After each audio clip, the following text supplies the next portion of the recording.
where you do not have a strategy for finding great clients and projects. Most people, like, they reach out to a few organizations, then maybe they get back to you, maybe they don't, and then you feel stuck and deflated and just don't really know what to do. Okay, don't beat yourself up. How you find work, whether that's getting a job or finding a client as a freelancer or contract consultant, it's changed fundamentally.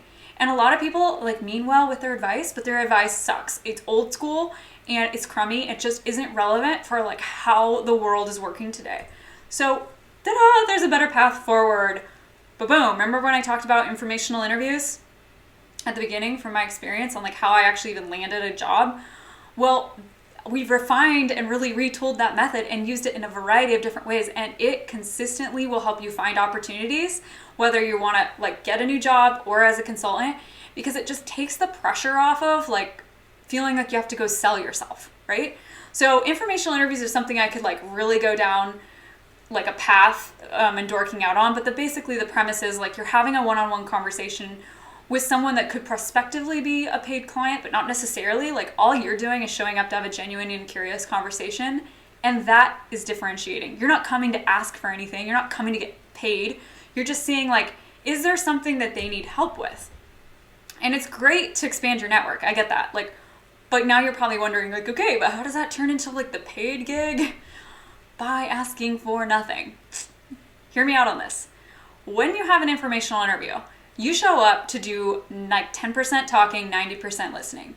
And when you ask great questions, the person you're talking to really feels heard and understood and legitimately is heard because you're just listening.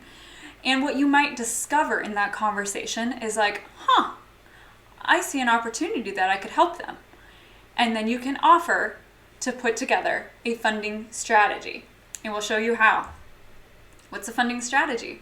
So it is a recommendation of the top grants to pursue so that that organization has like a game plan, a roadmap for how they're going to allocate their resources and just focus on like the right grants for the next year to 18 months.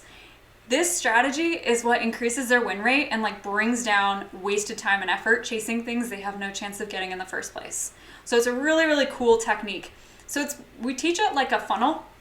Okay, so you're going to put like the project in the top of the funnel, run it through a database. That's going to spit out 100 plus grant opportunities, which is like very exciting, but freaking way too much. So then you learn how to filter that down to, okay, these are the top 20 or so that actually we have a good chance of getting. They're worth looking at and evaluating more. And then like the one layer deeper is like that final list.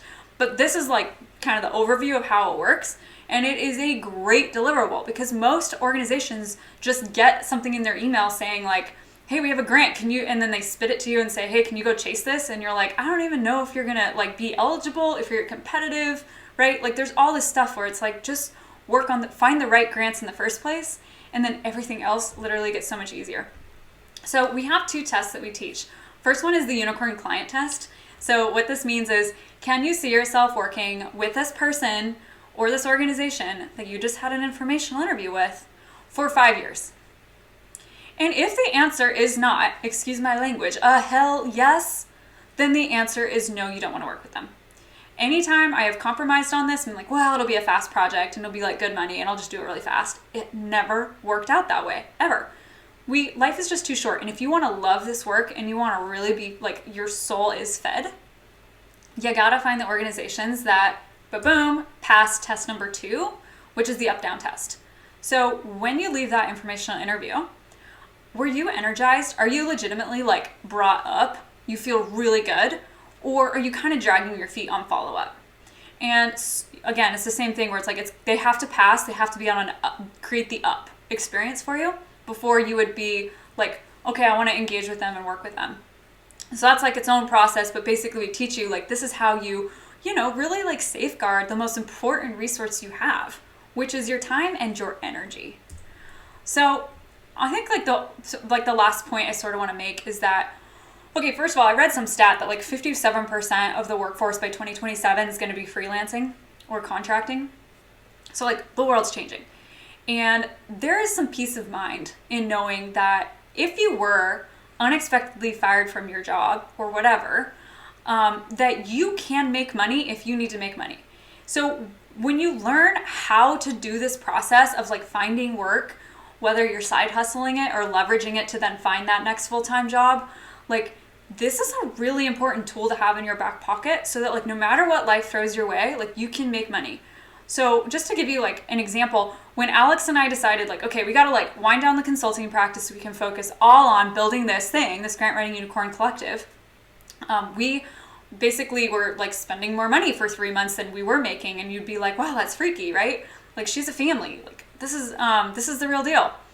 But I was not freaked out because I knew like if we really worst case scenario like failed and had like if we fail, we could get $30,000 worth of contracts spun up in 6 weeks. Like we could do that. And I want you to be able to do the same thing. Like having tools that you can pull out of your toolbox